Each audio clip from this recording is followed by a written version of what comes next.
Is Donald Trump's patience with Vladimir Putin finally running out? According to media reports, he isn't just about to sign off on weapon sales for Ukraine, but he's also about to use the Presidential Drawdown Authority, which would be a first. In the Presidential Drawdown Authority, the US president can use weapons that are no longer needed by the US military and hand them over to allied nations.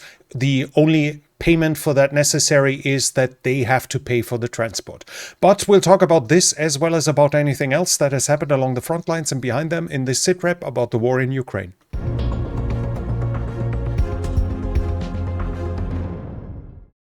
Ukraine has struck the Voronin aircraft factory in the Moscow Oblast. The factory is used to produce MiG-29 and MiG-31, but also Shahid components. Also, the Shipnov Instrument Design Bureau in Tula was attacked, where missiles for air defense are being produced. The Russians strike Ukraine and continue to strike them with heavy air attacks. The Russians are increasingly changing their tactics and are concentrated on few targets that are completely being oversaturated. This is clearly causing additional problems for the Ukrainians, but we also have a video published by the Ukrainian government, by the Ukrainian Ministry of Defense, which shows a Skynex in usage. The Ukrainians have received the prototype from Germany, which is probably the world's most modern air defense AAA that is currently in production, and Ukraine have received them, and the video itself shows 5 Shahid being taken down. Ukrainian interceptor drones have also achieved success so far. According to the Ukrainians, so far 650 intercepts were achieved. Production of those drones is being increased. We'll switch to the developments along the front line, and we start in Sumy. Here a Russian mill blogger is writing that the Russians are about to be encircled near Andrivka. Now the map is a little difficult to see, but according to what I see, he considers this to be more or less in Ukrainian hands, and he indicates that the Ukrainians are pushing more or less in these directions. According to him, the Russians are already facing resupply issues as they're being attacked on the flanks here. The Russians have advanced though, and that is geolocated in the town of Myropilya. The Russians have now entered it, and this is a little south of it here. Here, the Russians are now in the northern part of Myropilya and have taken and have entered it. This is it from the Sumy region. We switch to Kharkiv, and in Kharkiv we have the Russians west or in the west of Vovchansk. A Russian soldier is swimming in it while being struck with a drone. This is geolocated here at this point directly west of Vovchansk.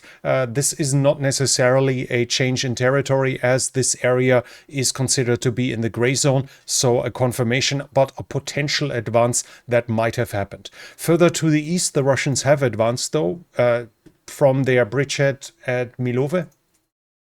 We have the Russians advancing further towards the west. This should be more or less in this here to this point. They've advanced somewhat further to the west. We switch to the Eastern Front, and here the Russians have been pushed back in Kindrashivka. The Russians were in Kindrashivka, and according to the pro-Ukrainian deep state map, they hold the control over a part of Kindrashivka, but now we have geolocations all over Kindrashivka, including the very center, but also directly west of Kalinove. This is already in this area here, clearly showing that the Ukrainians were successful with some local counterattacks. Whether Kindrashivka is now back fully under their control or not seems likely, but I cannot confirm it as of now. Further to the east, the Russians have advanced north of Pischane. We have geolocations of this here at this point. This is, as you can see, more or less directly northeast of it. It's a little hard to find, but I think it was here, if I'm not completely wrong, or it was here. Let me quickly check. No, actually we see that hook here. and this is this one. So the Russians are somewhere here in the gray zone. They have advanced. That doesn't necessarily mean they consolidated the position, but they advanced here. Further south, the Russians have advanced in Kopanki. I apologize, not the Russians, the Ukrainians have advanced in Kopanki. We have the geolocation here, and it's a shelling of the Russians of a Ukrainian position directly in the eastern part of Kopanki. This was so far considered to be contested. Now it was clearly back under Ukrainian control. Further south, the Russians have advanced in Selena Dolina here, and we have that geolocated on the western part and in the eastern part, so it seems likely that Selena Dolina is fully under Russian control, and as we can see, the pro-Ukrainian deep state map already is also giving it to the Russians. Further south, no changes, not until the Seversky Donetsk River, which is here. In the Seversk direction, I cannot see any changes either, but in the Konstantinivka direction, we still have continued fighting. The Russians clearly, this is one of their main initiatives, their focus points to reach Konstantinivka. Here, the Ukrainians have attacked a Russian soldier east of Bilahora. We have that geolocated here. That should be more or less at this point, so a little bit in the previously Ukrainian-held territory. The Russians have also advanced north of the mine of Toretsk. Here, they've gotten closer to that fortification system at this point, which we can see on Google Maps as well. The soldier was struck in the video was struck by an FPV drone roughly at this point. So the Russian pushes in these directions continue. We've talked about it a couple of times in the past situation reports. The Russians have also advanced north of Romanivka. We have a geolocation here. Directly north of Romanivka. This should be in this forested area. No confirmation from my side yet whether it's fully under Russian control, but we see an additional advance, at least in the gray zone. Further west, the Ukrainians were operating inside of Yablunivka. We have geolocations of the Ukrainians in various points, and this is interesting as this is south of that river, which is here on the map already fully under Russian control. The point though is that this geolocation is back from the 8th of July. So this might be no longer accurate, but we had the Russians we were considering this to be under Russian control before. It might be reversed by now, but it shows that the Ukrainians are still doing counterattacks inside of Yablunivka that at least now and then are successful as well. The Russians have advanced north of Yablunivka though at a later point. This is a geolocation from the 10th. So 2 days later, and here the Russians reached more or less this point here, if I'm not wrong. Yeah, it should be here. So the push of the Russians in this direction continues. Overall, not a really noticeable change in the position there. According to the Ukrainians, the Russians have concentrated 100,000 men around Pokrovsk now, though, to reach Konstantinivka from there. So we should expect additional Russian attacks and more intense Russian attacks in the future. In the Pokrovsk direction, we have the Russians north of Koptieve. This is here. We have them right here. This is west of Popiv Yar. In this area here, we see the Russians advancing. Let me apologize. This is here. So along that area here, which was previously held by the Ukrainians, the Russians have entered. That's already it from Pokrovsk. In the direction of the Dnipro Oblast, which is basically all this area, we have the Ukrainians back in Novoserhivka. Clearly a local counterattack that was successful, at least for a time, in the western part of Novoserhivka. This is here. The Russians are in Novokhatske, though. This is geolocated at this point here, close to Seleni High. This is here, southwest of it. The Russians have entered Novokhatsk. Whether they were able to consolidate or not is unclear. And further south, the Russians have reached closer to Vozresenka. This is here on the map. So the Russians seem to have come from the east and reached this point here. This should be at this point here. So probably all of this is now contested area, more or less. The Russians have also advanced in Zaporizhzhia. Here they have advanced further inside of Kamyansk. We have a geolocation of this as well, that they have entered the built-up areas west on the western part, close to the previous Kakhovka reservoir. Here is now Russian presence as well. So the Russians keep advancing at various parts of the front line, but at a very slow pace. The slow pace continues. The overall situation has not changed, though. So the Russians hold the strategic initiative, and while they advance, the losses they suffer are significant, and so far they are incapable of breaking the Ukrainians, who on their side are continuing to build up fortifications, at times even significantly behind the front lines. I'm going to probably make a video soon about the fortifications that, for instance, are already being built here, even behind Sloviansk and Kramatorsk, even behind the Donetsk fortress belt. They are already building up fortifications, so the Ukrainians prepare for years in the defensive, and this will continue to slow the Russians down unless they break the Ukrainian will.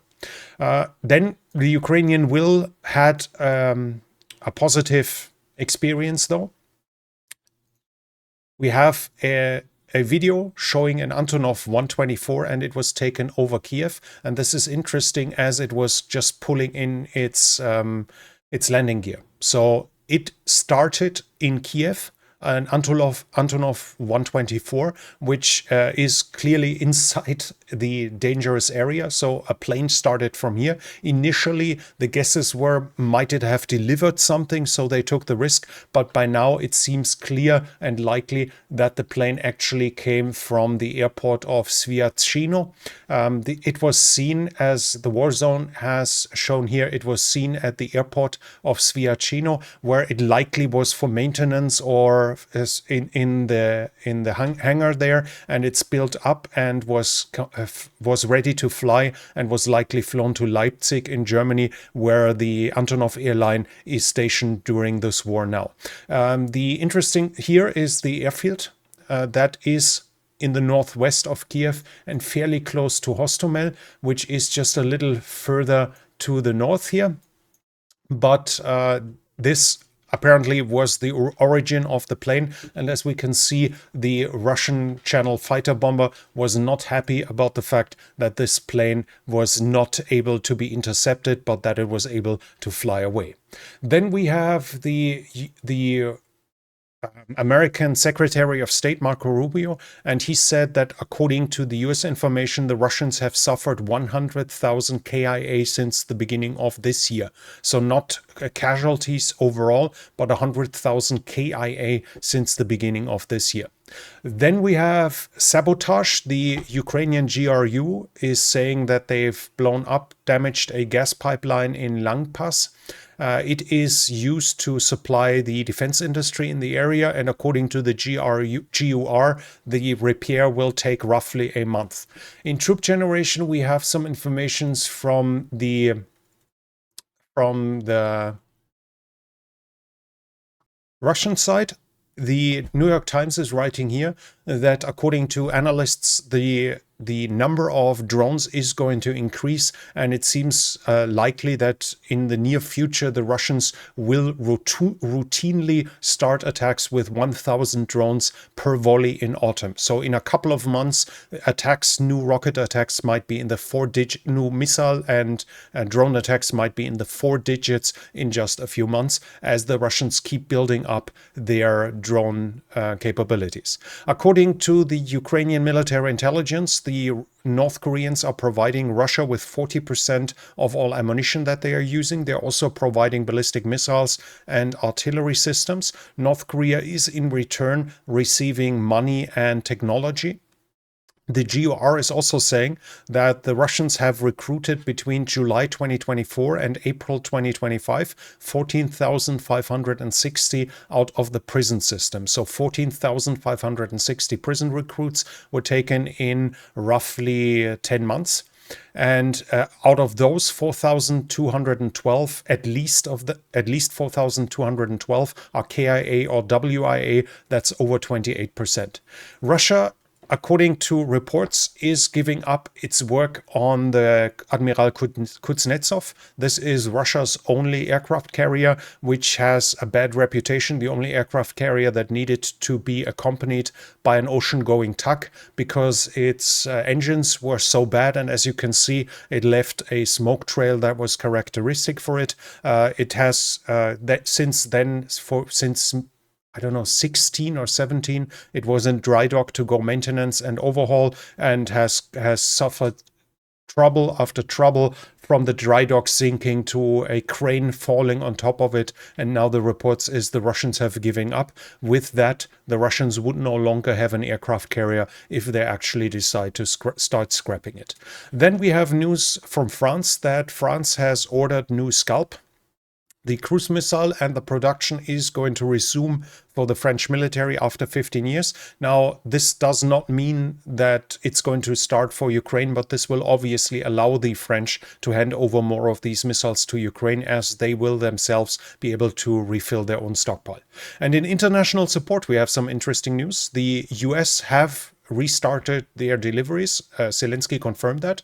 Among the items delivered were 155mm shells and GLMRS. Trump is also saying that Patriot systems and missiles are going to be sold to NATO, who can then give them to Ukraine. The talk is about 3 Patriot systems. It's likely so he doesn't have to directly deliver and can claim that it was paid for to the last cent. And also, if he doesn't deliver directly, it wouldn't turn it into his war, which apparently, according to reports, he is worried about. But we now have additional news that more and more Trump is getting upset with the Russians, and he understands that he was played by Vladimir Putin. And this leads to the media reporting that Trump is likely going to use presidential drawdown for 300 million. Now, obviously, in terms of size, that's lower than what Joe Biden did before that. But this would be a massive change, as he so far has not done anything out of his own initiative. So far, the only weapon deliveries that were sent were those that were started by Joe Biden. Now Trump might start it himself. We need to remember that during the presidential election campaign, when he was asked how he wants to achieve peace, he said that he can put pressure on Ukraine, say if you don't make peace, you don't get things anymore, and that will force the Ukrainians to give in. But if the Russians don't want peace, he can give the Ukrainians so many weapons that the Russians have to give it. That was him saying it during the presidential election campaign. Now we have to see if he actually does that. So far, it's unclear, obviously. There's also media reports that he's now considering to sign and use the initiative that was started in the US Senate, which would allow for 500% tariffs to everyone buying oil and gas from Russia. That would obviously include not just India and China, but also allies like Turkey, the European Union, etc., who are still buying oil and gas in big numbers. And if that is happening, then for the most countries, that would basically make it impossible to buy oil and gas from Russia, and thus would lead up to an oil embargo, especially should, for instance, the European Union follow suit. And that is obviously speculation. So Trump has means to put tremendous pressure on the Russians. So far, he hasn't decided to do so. So far, he only put pressure on the Ukrainians, but we'll have to see if something changes here. I just want to remind us all of his friend Piers Morgan, who said, ignore what he says and look at what he does. So we'll have to still see if Trump is actually going to double down now on the Russians or not. Then we have Zelensky. He said that Ukraine wants 10 Patriot systems and Germany has agreed to pay for 2, Norway to pay for 1. The United Kingdom has promised 5,000 air defense interceptors. I checked the factory that was mentioned, so it should be Starstreak that can be used among others from Manpads. They are also getting a loan of 1.7 billion pounds. That should be like 2.3 billion dollars for their air defense. Czech Republic wants to train F-16 8 pilots for the F-16 and want to enable this. And the Germany had financed long-distance weapons in Ukraine in May, and the first ones paid for by Germany are going to come at the end of the month. And according to the German government, a high 3-digit number was paid for. The system that is talked about is likely the Bars missile. That is a small cruise missile with roughly 800 kilometers of range. I'm not sure about the warhead, but it should be fairly small, probably 50 kilos or something like this. I have not seen details about it. So while it's fairly small, it's produced domestically inside of Ukraine and thus can use by Ukraine at will. And very interesting news that Ghana in Africa is going to help finance drones in Ukraine. Ukraine in return will help Ghana with the protection of its borders. The interesting connection here is that Ghana is directly south of Burkina Faso, which is currently being overrun by jihadis. So this could, the Ukrainian experiences with drones, with border securities, could then directly help Ghana. And obviously, if it actually comes to that Ghana is financing drones inside of Ukraine, that would be a massive change and a significant development, even though it might be just a small number, but that an African nation might directly help Ukraine in a direct or indirect way would obviously be significant. In the past, Morocco had delivered tanks, but apart from that, no one else in Africa that I know of has helped directly Ukraine. Egypt sold some ammunition. So there are some things like this, but that a nation directly helps Ukraine and not just over intermediaries being paid for it and with plausible deniability or something, but openly, directly, that is clearly something new. And that was it for today's situation report. If you liked it, please give it a thumbs up. It helps with the algorithm. If you're new here, I would like to invite you to subscribe to the channel and hit the bell icon. If you have something to add, use the comment section. This channel is only possible because of the support of viewers like you. If you'd like to support the channel, you can do so by the means in the description. But that's it from me for now. Thank you for watching and I'll be back.